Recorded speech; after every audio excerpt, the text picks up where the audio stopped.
وأن محمدا عبده ورسوله ይህ ሁለተኛው የምስክርነት ቃል የመጀመሪያው لا إله إلا الله እንደሚታወቀው ሁለተኛው ከሱ ጋር ሁሉ የተቆራኝቶ የሚጠቀሰው محمد رسول الله የሚለው وأن محمد رسول يعني وشهد أن محمدا عبده ورسوله ማለት ነው محمد የአላህ ባሪያና የሱ መልእክተኛ መሆናቸውን ይመሰከረ አሉ طيب عبد የሚለው ቃል ሁለት አይነት አገባብ አለው አንደኛው ጥቅል የሆነ ዑቡድያን የሚጠቁም ማሞገስ ወይ ደግሞ ማወደስ ያላዘለ ሊሆን ይችላል በጥቅሉ ሁሉም ወደደም ጠላም የአላህ ባሪያ ነው ለምን ከአላህ Subhanahu Wa Ta'ala ትእዛዝ የሚወጣ የለምና إن كل من في السماوات والأرض إلا آتي الرحمن عبدا በሰማያት በምድር ያለው ሁሉ ወደ አላህ የሱ ባሪያ ሆኖ መጣ ቢሆን እንጂ የለም ይሄ يعني በሌላ ገለጻ አላህ ቁርአን ላይ ወለሁ አስለመ من في السماوات والأرض طوعا وكرها እንደሚለው በሰማያት በምድርም ያለው ለአላህ እጅ ሰጥቷል ወደደም ጠላ እኔ በውዴታም ተገደም ቢሆን ይሄ ጥቅል በሆነ አገባብ ግን እንደዚህ አይነት ቦታዎች ላይ عبد የሚለው ዑቡድያ ኻሳ ነው የሚፈልግበት የተገደበው የሆነ ባርነት ይሄኛው የተገደበው ባርነት ለአላህ Subhanahu Wa Ta'ala የተለያዩ አምልኮ ዘርፎችን በመፈጸም ወደሱ መቃረብን የሚያሳይ በመሆኑ ውዳሴን ያቀፈ ነው ስለዚህ በዚህ ቃል የሚገለጹ የአላህ ባሮች ሁሉ የተወደሱ ናቸው ማለት ዑቡድያ ኻሳ ረሱል ሰለላሁ ዐለይሂ ወሰለም በተለያዩ ቦታዎች ላይ አላህ Subhanahu Wa Ta'ala የእሳቸውን ታላቅ ደረጃ በዚህ ቃል ነው የጠቀሰው ለምን የአላህን ጌትነት በባርነታቸው ለሱ በመገዛት ያረጋገጡ ሲሆኑ የሚያስወድሳቸው ነው ይሄንን ትልቅ ደረጃ የተገናጸፉት እሳቸውም ሌሎቹም በዚህ ባርነታቸው ነው ስለዚህ ያስወድሳቸዋል ማለት እና ታላላቅ ቦታዎች ላይ እሳቸው የሚወደሱባቸው ወይ አላህ በእሳቸው ላይ የዋላቸውን ታላላቅ ውለታዎች የሚያወሳባቸው ቦታዎች ላይ ይህንን ቃል ነው የሚጠቀሙ ሱብሃነላዚ አስራ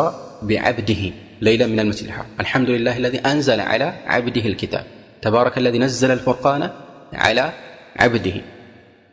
ولما قام عبد الله يدعوه كادوا يكونون عليه لبدا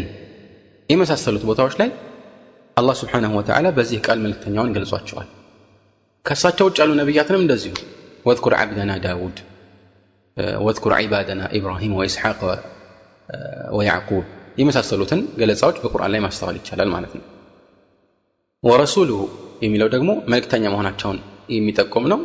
ረሱል የሚለው ቃል ነብይ ከሚለው ቃል ከፍ ያለ ደረጃን የሚያስገነዝብ ነብይ ሲባል ብዙ ናቸው አላህ Subhanahu Wa Ta'ala ወደዚህ ምድር ይላካቸው ነብዮች